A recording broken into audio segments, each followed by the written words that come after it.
And integrity of India, that I will faithfully and conscientiously discharge my duties as Chief Minister for the Union Territory of Jammu and Kashmir, and that I will do right to all manner of people in accordance to the Constitution and the law, without fear or favour, affection or ill will. I,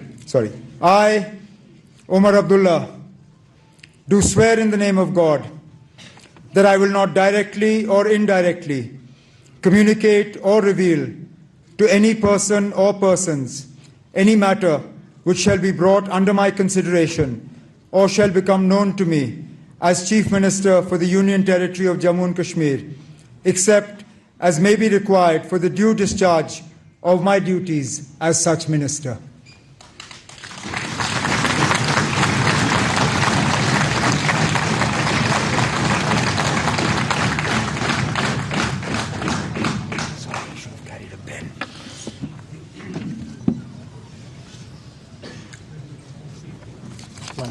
Oh.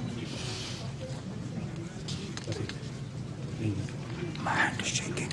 Thank you.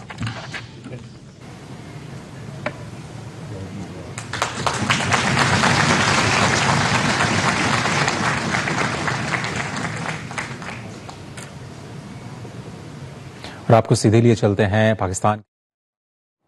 तो देखिए, एक बार तस्वीर आप देख रहे थे, Omar Abdullah CM पद की शपथ ले चुके हैं। 28 साल की उम्र में पहली बार सांसद बने, वाजपेयी सरकार में मंत्री रहे और इसके अलावा मुख्यमंत्री रहे। 5 जनवरी 2009 में बात करें तो कांग्रेस एनसी की सरकार बनी। 2009 से लेकर 2015 तक वो मुख्यमंत्री रहे। जम्मू कश्मीर केंद्र शासित में अगर बात करें, केंद्र शासित प्रदेश के तौर पर जब पहली बार चुनाव हुआ है तो सरकार उन्हीं की और सीएम पद की शपथ भी वो ले चुके हैं। 2014 में भी उन्होंने चुनाव जीता, लेकिन सरकार बनाने में कामयाबी हासिल नहीं हुई। अब उमर अब्दुल्ला प्रदेश के 14वें मुख्यमंत्री के तौर पर शपथ ग्रहण कर चुके हैं। शेर कश्मीर इंटरनेशनल सेंटर की बात करें तो वहां पर इस वक्त शपथ ग्रहण का एक कार्यक्रम और तस्वीरें लगातार आपको दिखा रहे हैं। उमर अब्दुल्ला ने जम्मू कश्मीर के सीएम पद के तौर पर शपथ ली है, पद और गोपनीयता की शपथ ली है। एलजी मनोज सिन्हा ने उनको शुभकामनाएं दी जैसे ही उन्होंने शपथ ग्रहण किया। और उसके बाद में अब देखिए, ये आर्टिकल 370 के बाद पहली सरकार फॉर्म हुई है, केंद्र शासित प्रदेश बनने के बाद पहली सरकार फॉर्म हुई है। और भले ही विपक्षी पार्टियां ये कहती हुई नजर आ रही हैं कि आप भले ही बैठे, जैसे पीडीपी के ही जो प्रवक्ता हैं वो बैठे हुए, वो कह रहे हैं कि हाँ ठीक है आप बन गए, लेकिन कमान तो आपके हाथ में है नहीं। सेम अभी संजीव जी भी इसी बात को कह रहे थे कि कमान तो हाथ में है नहीं, इशारों पर तो आपको केंद्र के चलना होगा। सबसे बड़ा सवाल ये है कि लोकतंत्र के महापर्व को लोगों ने जिया और आखिर में अब उन्हें मिलेगा क्या, क्योंकि उमर सरकार ने जो वादे किए थे वो कितना पूरा कर पाएंगे, यह एक बड़ा सवाल है।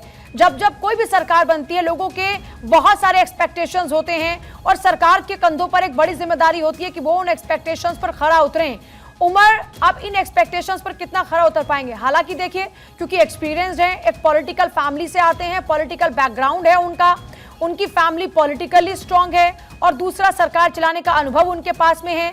लेकिन इस बार जो तस्वीर और हालात बदले हैं, उसके मद्देनजर जो चुनौतियां हैं उनसे कैसे पार पाएंगे, ये एक बड़ा सवाल इस वक्त बना हुआ है।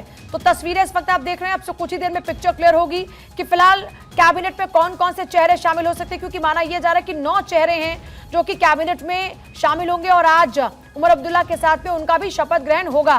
तो ये एक बड़ी खबर है, इस वक्त इस पर लगातार नजर बनी हुई है। शेर कश्मीर अंतर्राष्ट्रीय सम्मेलन सेंटर में डल लेक के किनारे शपथ ग्रहण की तस्वीरें आपने देखी। सीएम के रूप में यह उनका दूसरा कार्यकाल है।